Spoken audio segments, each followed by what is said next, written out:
నిజం తెలిసిన నిమిషం. సివి క్రియేటివ్ మీడియా కథ సమర్పణ. ఒకప్పుడు ఓ గ్రామంలో ఓ ముసలాయన ఉండేవాడు. పేరు భవానీ శాస్త్రి.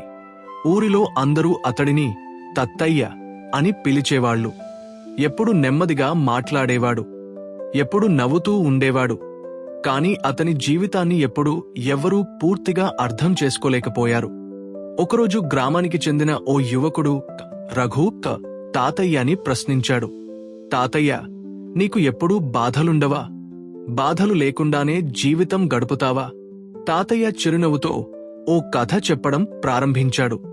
ఒకసారి ఓ రాజకుమారుడు తన రాజ్యంలో ప్రశాంతత కోసం వెతికాడు.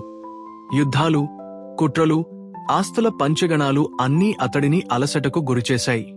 అతడు తన సింహాసనాన్ని వదిలేసి ఓ సాధువుని దగ్గరకు వెళ్లాడు. రాజకుమారుడు అడిగాడు, ఒకవేళ శాశ్వత ఆనందముందా? సాధువు నవ్వి ఒక గాజు గుండె ఇచ్చాడు. ఈ గుండె నీ ఒడిలో ఉంచుకో. ఇది పగిలితే నీవు ఓడిపోతావు. కాని నీవు ఎక్కడికైనా వెళ్లవచ్చు, అనుభవించవచ్చు. ఒకే షరతు, గుండెను పగలకుండా చూసుకోవాలి. రాజకుమారుడు ఆ గుండెను అత్యంత జాగ్రత్తగా దాచుకున్నాడు. అందమైన విషయాల్ని చూడలేకపోయాడు, కొత్త అనుభవాల్ని పొందలేకపోయాడు. ఎందుకంటే గుండె పగలిపోతుందేమో అనిపించింది. చివరికి గుండె కాపాడుకుంటూ గడిపిన జీవితానికంటే గుండె పగిలినా ఆనందంగా బ్రతికే జీవితమే నిజమైన జీవితం అని తెలిసింది.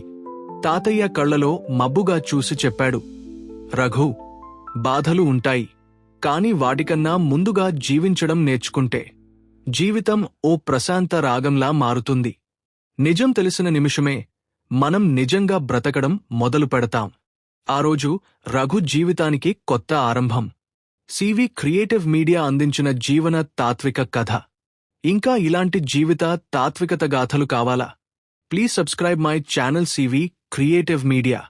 మీ ప్రతి లైకు, షేర్, సబ్స్క్రిప్షన్ మాకు కొత్త కథలు చెప్పేందుకు ప్రేరణగా నిలుస్తాయి.